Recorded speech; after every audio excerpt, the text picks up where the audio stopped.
Shalom, selamat pagi. Hari ini kita boleh berjumpa oleh karena kemurahan Tuhan. Hari ini hari Kamis 25 Mei 2023 bersama dengan saya Eri, Engkau Rumah Iman, dalam renungan singkat di pagi hari ini. Mari kita berdoa terlebih dahulu sebelum kita merenungkan firman Tuhan hari ini. Terima kasih Tuhan buat hari yang baru. Kami bersyukur kami boleh ada sebagaimana kami ada. Ini semua karena anugerah Tuhan. Tuhan bicara, sampaikan sepatah kata firman-Mu bagi kami sekalian. Haleluya, amin. Hari Kamis lalu kita baru saja merayakan hari kenaikan Yesus Kristus ke surga.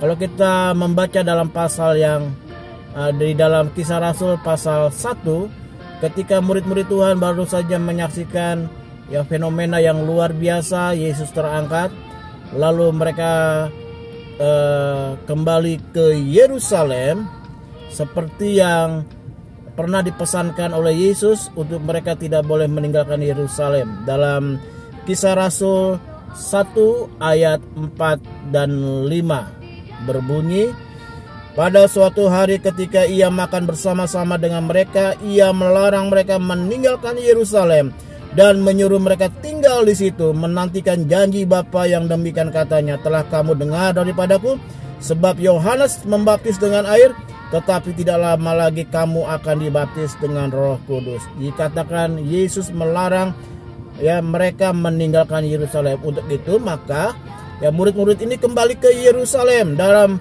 Kisah 1, Kisah Para Rasul 1 ayat yang ke-12 dikatakan begini, maka kembalilah rasul-rasul itu ke Yerusalem dari bukit yang disebut Bukit Zaitun, yang hanya seperjalanan Sabat jauhnya dari Yerusalem. Jadi mereka kembali ke Yerusalem.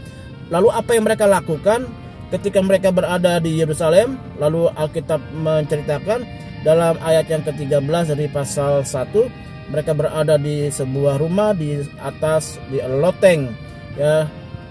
Lalu dalam ayatnya ke-14 dari Kisah Rasul 1, Kisah Rasul 1 ayat 14, mereka semua bertekun dengan sehati dalam doa bersama-sama dengan beberapa perempuan serta Maria ibu Yesus dan dengan saudara-saudara Yesus. Perhatikan, mereka ke Yerusalem, mereka bertekun, berdoa.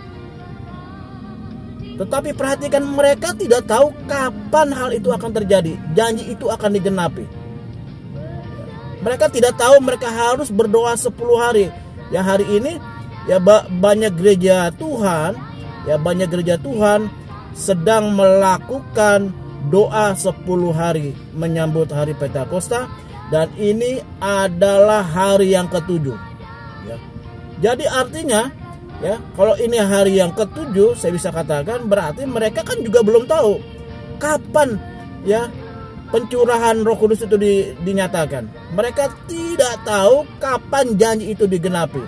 Hari pertama, hari kedua, ketiga tidak terjadi apa-apa, keempat tidak terjadi apa-apa, kelima tidak terjadi apa-apa, keenam, ketujuh, hari ini hari ke-7 belum terjadi apa-apa, besok belum terjadi apa-apa, hari ke-8, hari ke-9 belum terjadi apa-apa, baru kemudian hari yang ke-10 terjadi pencurahan Roh Kudus.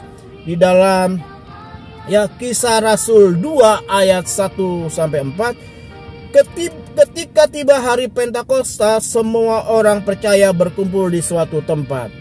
Tiba-tiba turunlah dari langit suatu bunyi seperti tiupan angin keras yang memenuhi seluruh rumah di mana mereka duduk.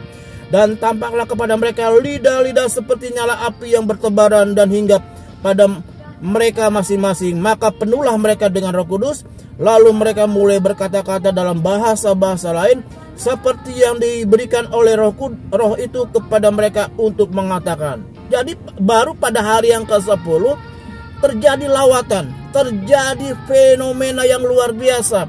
Mereka mengalami pencurahan Roh Kudus. Nah, pertanyaan saya, ketika murid-murid ini bertekun sehati di kamar loteng di Yerusalem, apakah mereka tahu bahwa pencurahan Roh Kudus akan terjadi di hari ke-10? Kalau hari ini gereja-gereja Tuhan mengadakan doa 10 hari, karena sudah sudah membaca peristiwa ini terjadi ya di hari yang ke-10. Tapi waktu itu murid-murid Tuhan tidak tahu kapan itu akan terjadi. Jadi begini Bapak Ibu sekalian, ketika kita berdoa, kita belum pernah tahu kapan itu akan digenapi.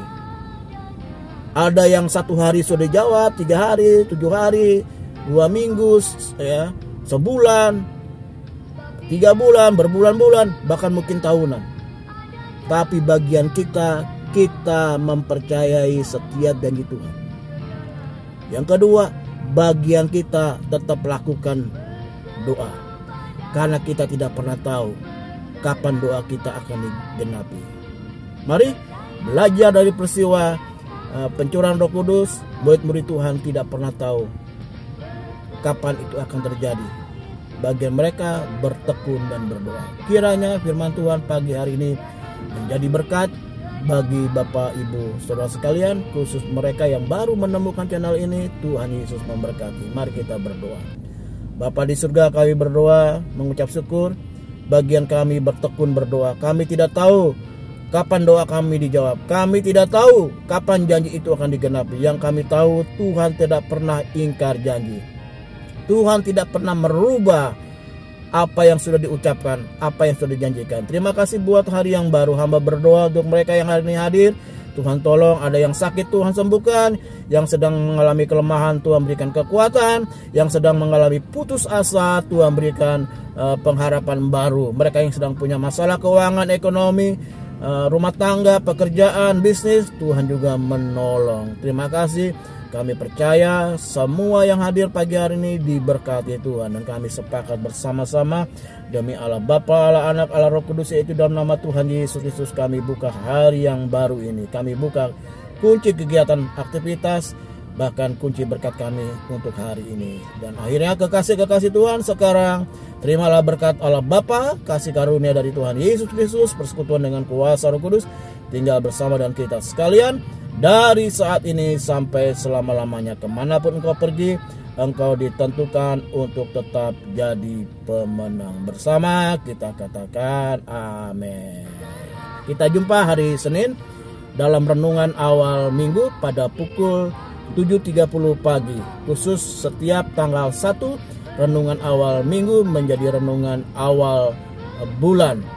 Dan jamnya pada jam 5 pagi. Itu saja yang saya sampaikan. Tetap semangat, salam sehat, tetap bertekun, nantikan terus janji Tuhan, penggenapan dari setiap doa-doa yang kita naikkan. Tuhan Yesus memberkati. Shalom, haleluya, semangat.